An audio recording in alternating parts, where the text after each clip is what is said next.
Евген, тут ви, напевне, так само пачулі ось у апошнім матэрыяле пра тое, як Караяў заваблівае узбекаў на працу ў Беларусь, кажа, што вось нам патрэбныя працаўнікі, якія там будуць гной Гной кидать. кідаць віламі. Але пытанне, ці грамадзяне Узбекістану зацікаўленыя ў такой, далёкай, ж такі тэрытарыяльна далёкая краіна для іх, наша айчына, камандзіроўцы па такую працу. Ну, власне, вось першае, так, пра што думаем пры такіх вось мерапрыемствах, гэта значыць будуць размовы пра гастарбайтараў, так? 150 тысяч у пакістанцаў штосьці недзе там загразлі.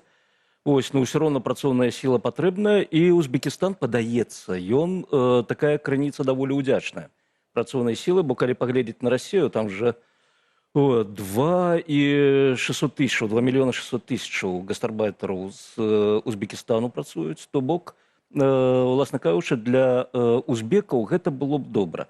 Іншая справа, наколькі Беларусь можа прапанаваць, скажам, такую аплату, як, напрыклад, у Расіі. Бо для Узбекістану зноўку вось гэта вельмі сур'ёзны такі дадатак да прыбытку. Гэта заробкі за мяжой людзей, і яны, падаецца, былі б зацікаўлены. Але зноўку пытанне, наколькі Беларусь можа прадставіць, ну, у першую чаргу, канешне, аплату. Там гной кідаць, не гной кідаць, гэта другое. А вось колькі будуць плаціць?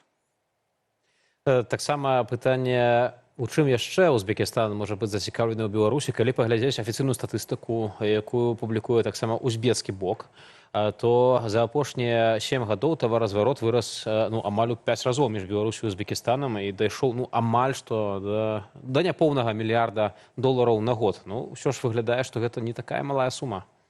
Ну, зноўку ўсё пазнаецца ў параўнанні, калі ўзяць іншых партнераў Узбекістану, мы пабачым, што там таваразварот будзе значна болей. Ну, канешне, калі мы бярэм з Расіі, там проста маштабы несувымяральныя. І зноўку, калі паглядзець, з чаго пачынаўся гэты таваразварот, пабачым, што не фокус падвысіць лічбы. Іншая справа, цяпер, падаецца, там 2 мільярды яны паставілі наступнай мэтай. Тут пытанне, наколькі гэта атрымаецца, бо ёсць свае межы росту. У тым ліку гэта лагістыка, бо Узбекістан, ён нават, Беларусь, яна ж не мае выйсця да мора. Узбекістан, ён у квадраце не мае выйсця да мора, бо нават тыя краіны, якія абакружаюць яго, таксама не маюць выйсця. Па рэшткі мора там ёсць. Гэта не тое. Лічыцца, што краіна мае выйсце да мора, калі яна мае выйсце да сусветнага акіяну. Каспійская, Аральская, не катуюцца ў гэтым пляне, таму для Узбекістану, канешне, цяжэй гэта ўсё. Ну, і зноўку, вось чым Беларусь бярэ звычайна, гэта трактары, і калійка. Праблема, што калійка ў Узбекістана ёсць свая.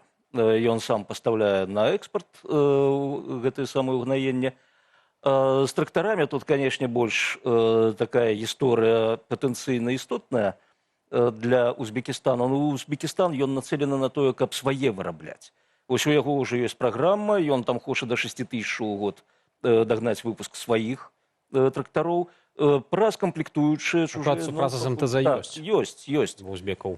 Но патэнцыяльна Узбекістан, канешне, хоча забяспечваць сябе тэхнікай сам, бо зноўку вось гэта становішча краіны, яно патрабуе, каб, не тое, што аўтаркія, канечне, но самазабеспячэнне на даволі высокім узроўні, бо цяжка.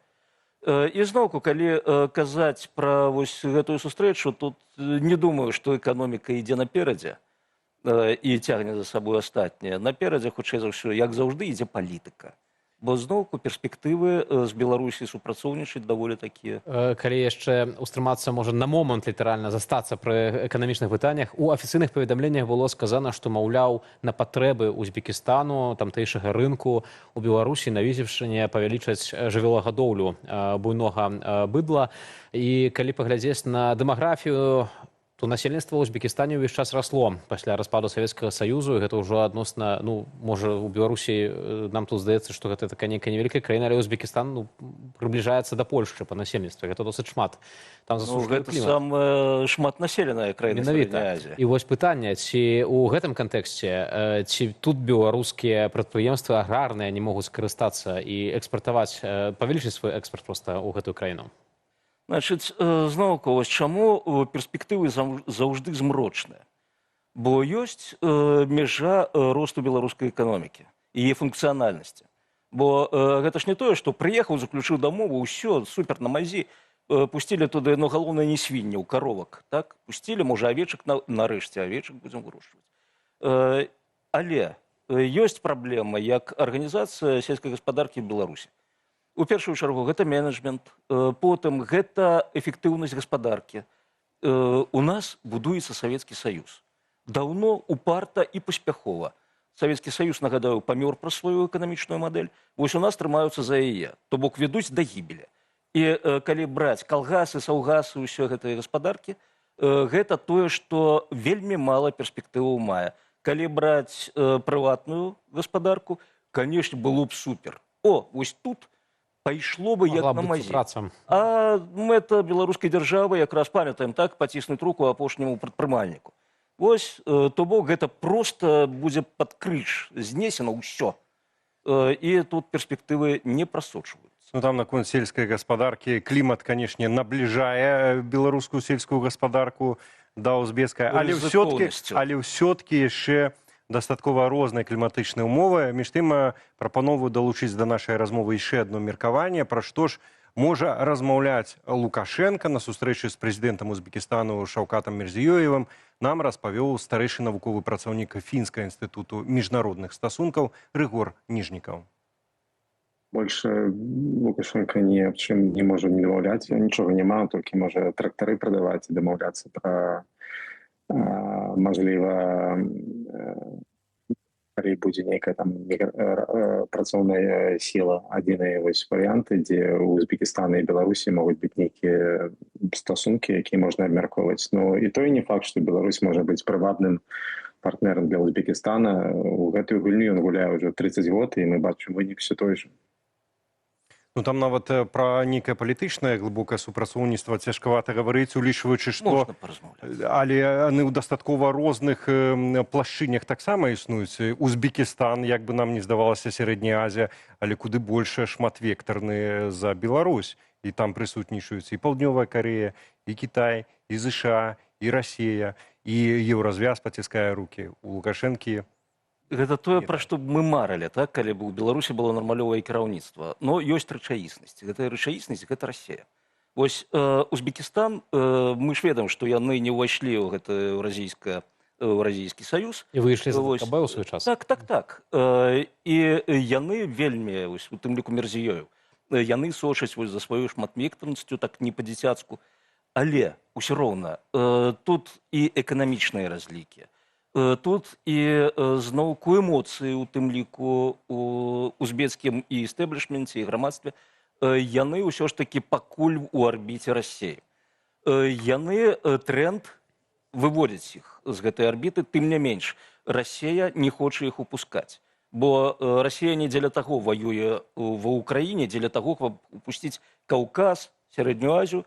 І таму, вось калі мы паглядзім на ты ж паводзіны Лукашэнкі, у дачыненні да Узбекістану. Фактычна, гэта такі, не ведаю, гукаўзмацняльнік расійскі. Вось тое, што Пуцін не можа сабе дазволіць сказаць.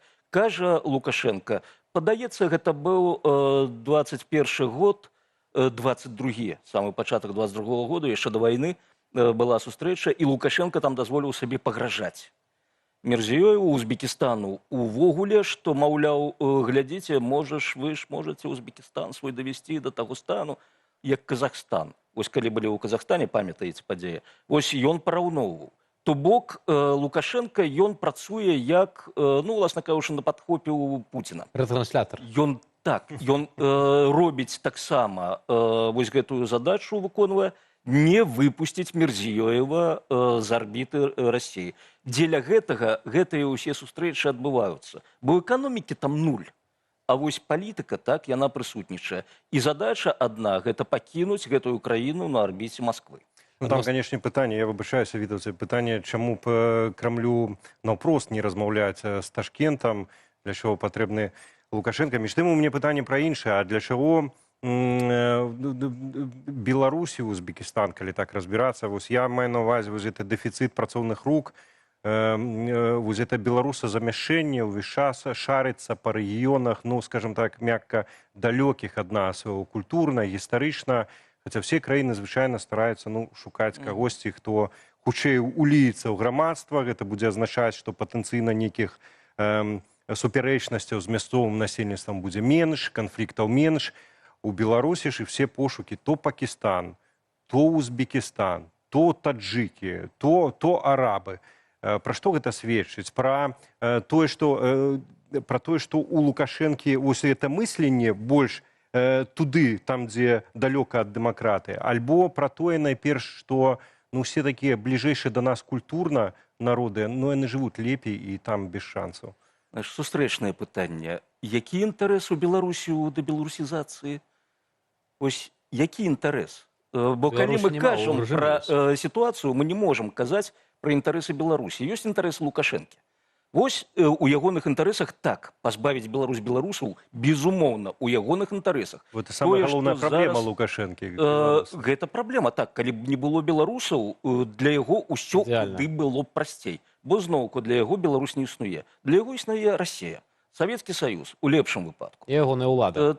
Ягоная ўлада, прычым, ну, ўлада ў межах Беларусі, гэта абмежаваная вельмі ўлада, гэта не тое, гэта не ягоная. Он з пагардай гаворыць пра кочок зямлі і так далей. Абсалютна верна. Дзіўна, што ніхто на гэта ўпарта не звяртае ўвагу. Вось для яго галоўнае гэта Масква. Вось гэта цэнтр універсуму. Калі ён туды трапіць, гэта будзе супер. Пакуль ён набірае ачкі ў Расіі. Ён дэманструе сабе як абаронца расійскіх інтарэсаў. Вось вы губляеце гэтых усіх тых же узбекаў, таджыкаў, армянаў, азербайджанцаў. Я буду, що я тут... Ну, з армянамі ў Лукашэнкі не надта атрымліваецца. А ў яго нідзе не атрымаецца, гэта таксама можна дагадалкі.